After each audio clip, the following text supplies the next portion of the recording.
Okay, so here's a question that might ruin your afternoon. What if the phone in your pocket, the fiber optic cables carrying this video to your screen, the bulletproof vest keeping a cop alive on a Thursday night, what if none of it was really invented by us?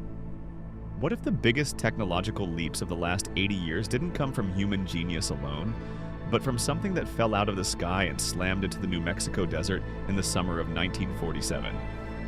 Because when you line up the dates, the patents, the classified programs, and the sworn testimonies, it stops looking like a conspiracy theory and starts looking like a timeline that somebody worked very hard to keep you from ever reading.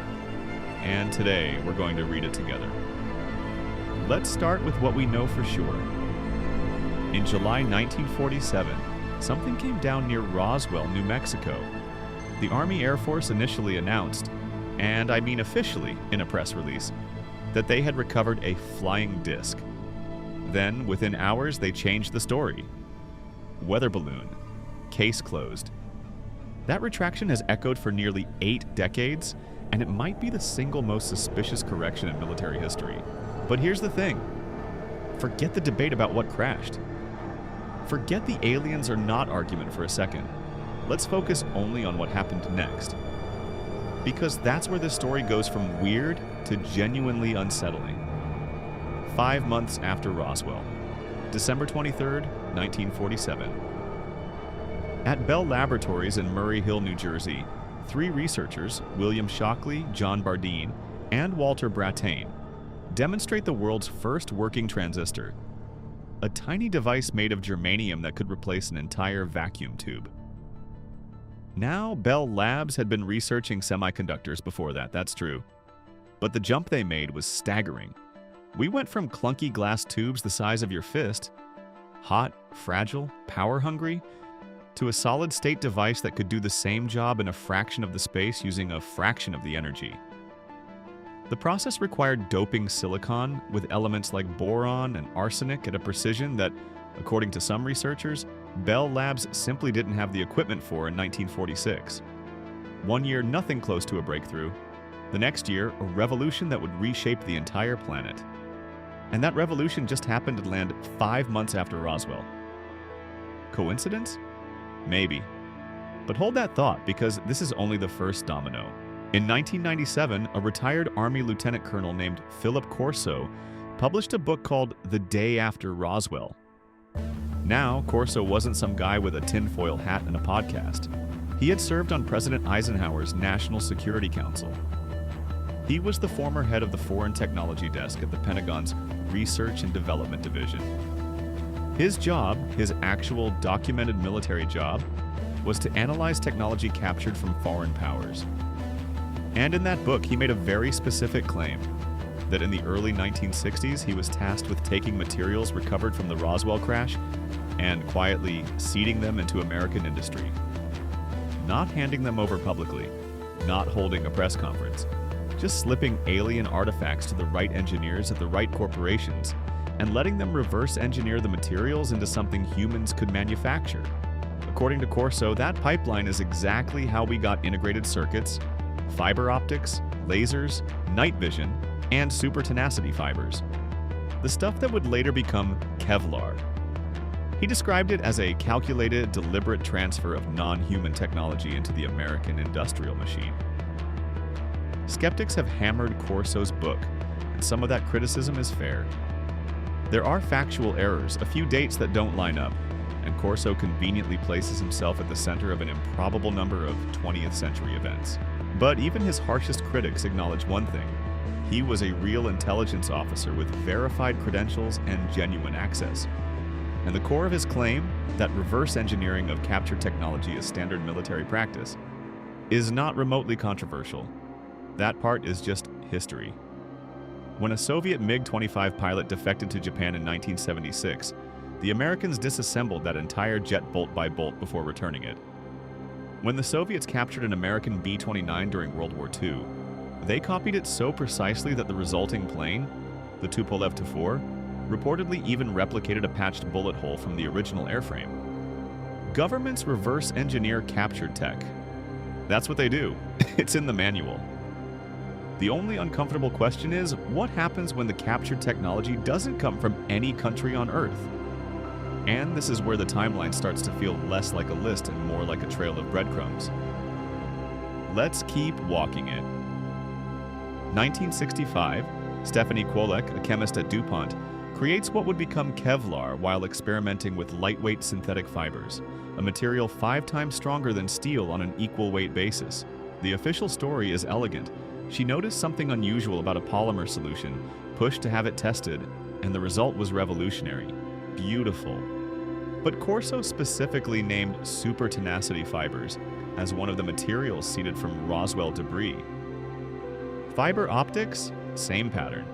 The theoretical groundwork existed in academic papers, sure. But the practical breakthroughs that turned glass threads into the backbone of global communications came fast. Almost too fast if you're the type who reads timelines with a magnifying glass. Then there's stealth. The development of radar-absorbing materials and angular geometries that scatter radar waves led to some of the most secretive aircraft ever built. The F-117 Nighthawk, the B-2 Spirit. Both programs were developed under extreme classification at Lockheed's legendary Skunk Works division. Ben Rich, who ran Skunk Works after the famous Kelly Johnson, reportedly made comments near the end of his life suggesting that some of their breakthroughs had origins that were, let's say, not entirely conventional. Those remarks have been debated for decades. They've never been fully explained either. All right.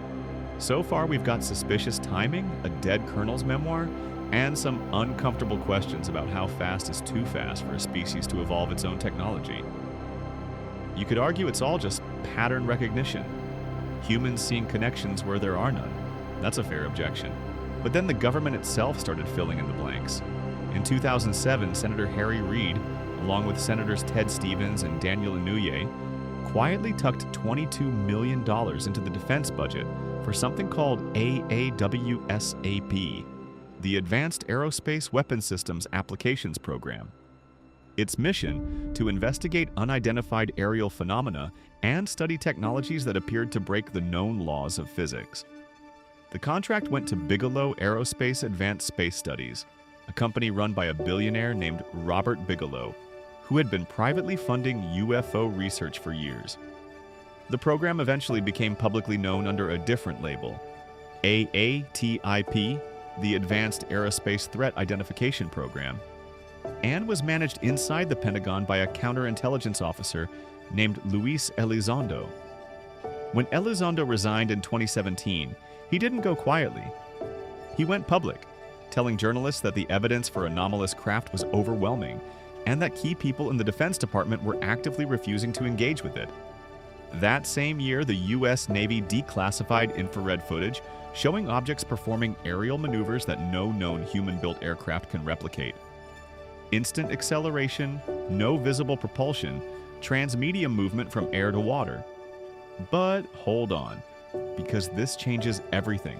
In July 2023, a former Air Force intelligence officer named David Grusch sat down in front of the United States Congress and, under oath, told the House Oversight Committee that he had been informed of a multi-decade crash retrieval and reverse engineering program.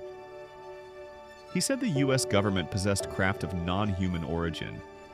He said biological material, like what he called non-human biologics, had been recovered from some of these vehicles.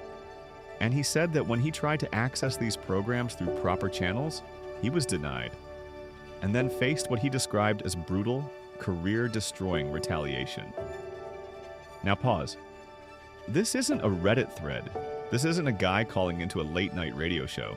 This is sworn testimony before Congress from a decorated intelligence officer who held clearance at the highest levels and filed a formal whistleblower complaint with the Intelligence Community Inspector General, a complaint that was officially deemed credible and urgent.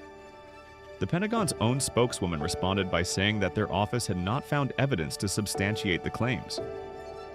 But she didn't call him a liar, and Congress didn't dismiss him.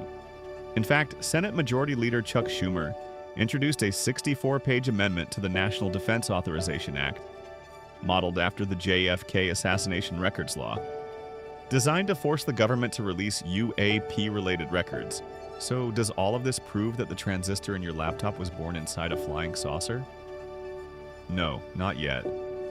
But here's what it does prove, and this part isn't speculation. It proves that the United States government has spent decades and tens of millions of dollars investigating objects and materials it cannot explain. It proves that high-ranking officials with verified credentials have risked their careers and their safety to say on the record that reverse engineering programs involving non-human technology exist.